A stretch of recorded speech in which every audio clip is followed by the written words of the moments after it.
Magandang araw mga boss. Ang problema nito, yung parking brake indicator niya, nag-steady na yung ilaw. O, tingnan nyo, naka-start, di ba? O, naka-steady na siya. Tama yan eh. Kapag naka-handbrake ka, nakailaw yan.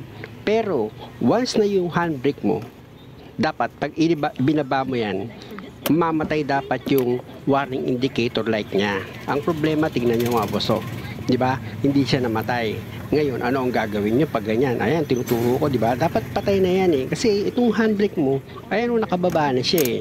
Pero i-check natin, itas baba ko tong handbrake niya. Baka sakaling mamatay yung warning indicator light niya. Ha? O, tingnan nyo.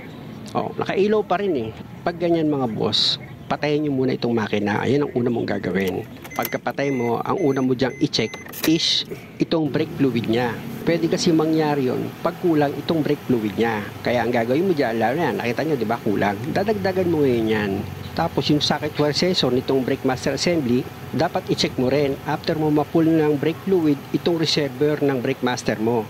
At kung okay naman, walang kakaiba, balik ka ulit sa loob ng sasakyan mo. Tapos tignan mo kung nawala na yung parking indicator light mo dito sa dashboard. Ang problema, nandyan pa rin siya. Ang chinek ko naman, wala namang paninikit dito sa likurang gulong. Kaya ang isa pang pwede panggalingan yan is yung brake fluid. Kahit napuno na yan, kung marumi naman, iilaw pa rin yan dahil nga yung plot hindi magbabato sa sensor ng tama. Kaya ang gagawin ko, papalitan ko yung brake fluid niya. I-bleed ko yung mga gulong niyan. Pwede kasi pag konti na lang yung brake fluid dahil nga binibleed ko siya, hindi ako magdadagdag, bababa yung plot. Pag bumaba siya, tapos sinalinan ko ng bagong brake fluid, maaaring mag-function na yung plot niya ngayon dahil malinis na yung fluid. Sa pagbibleed naman mga boss, meron kayong makakasama. Ipapapump niya yung brake pedal, tapos mga ilang seconds, ipapipirmi mo. Nakadiin siya sa brake pedal, tapos ikaw naman, i-release mo naman yung brake fluid. Kaya ako nasasabi, para pag ginawa nyo, alam nyo, paano kaya mag-bleed? Ito, tinuturo ko sa'yo. Ipapapump mo yung brake pedal sa kasama mo. Tapos, kapag mag-release ka, dapat nakadiin naman siya sa brake pedal at habang nakadiin siya, ikaw naman, nagpapakawala ka naman ng brake fluid. Hanggang sa hindi mo na isasara itong bleeder niya, dapat naka-steady siyang nakadiin sa brake pedal. Pero pag sinabi mong bombahin niya na, magpapump siya. Pag sinabi mo namang pirme, dapat nakapirme lang siya sa brake pedal, nakadiin lang siya. Doon ka lang magpapakawala ng fluid. Ganun po yung pagbibleed. Ito kasi yung parking indicator light pag naka-on. Naging karanasan ko dyan noong pa 90s. Pag kulang, dinagdag ako ng brake fluid. Pero pag hindi ko nakuha, ang gagawin ko, papalitan ko na ng brake fluid. Dahil nga sa floater niya, na maaaring matagal na kulang yung fluid niya, kaya nag-steady na ron dahil sa dumi.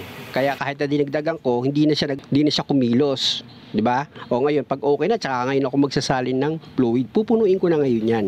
Hindi rin kasi pwede na matuyuan ng brake fluid yung reservoir niya. Pag nagkaroon kasi ng hangin, mas lalong mawawala yung preno, maapektuhan naman. Kaya mga boss, hindi nyo rin maaaring patuyuan yung reservoir ng brake fluid. Maaaring masira yung repair kit nun. O kaya, problema kayo dahil matutuluyan, mawala naman yung preno. At after nyo malagyan uli ng additional na fluid, mag-bleed ka ulit dito naman sa kabilang side. Ganun lang gagawin mo mga boss hanggang sa makita mo na yung fluid na lumalabas ay buo na at malinis na siya. Dapat wala siyang hangin. At huwag nyo kalimutang ilagay yung mga cup ng mga bleeder. At dahil nga sa nagkulang uli yung brake fluid mo dito sa reservoir, dadagdagan mo lang uli siya ng brake fluid. Nakita nyo, di ba, malinis na yung brake fluid niya ngayon. Kanina yung unang salin ko medyo maitim pa, di ba? Nakita nyo naman. Alam nyo kung wala makikitang major na sira ito sa wiring niya, magiging okay yan. Tingnan na natin mga boss. Pinalabas ko na yung nagpapump ng preno. Kung makikita nyo, di ba? Wala na siya. Naging okay na siya. Tingnan nyo, nakababa yung niya na handbrake. Ayan. Nakita nyo naman, di ba? Hindi na nakailaw yung parking brake niya. Itataas ko ngayon itong handbrake niya. Dahil naka-handbrake yan at nakataas, dapat nakailaw yan. Di ba nakailaw siya? Dahil nakataas ibababa ko naman itong handbrake, mamamatay dapat yung ilaw. Di ba namatay na? Alam nyo yung simpleng sira na yan mga boss. Pwede kayong gumastos dyan ng malaki. Kaya hanggat maaari kahit madali lang gawin, gusto ko matutunan nyo Hindi man kayo gumawa, hindi nila kayo paiisahan. Muli, maraming salamat sa panonood mga boss. Sana wag nyo naman kalimutan mag-subscribe sa channel ko. Salamat!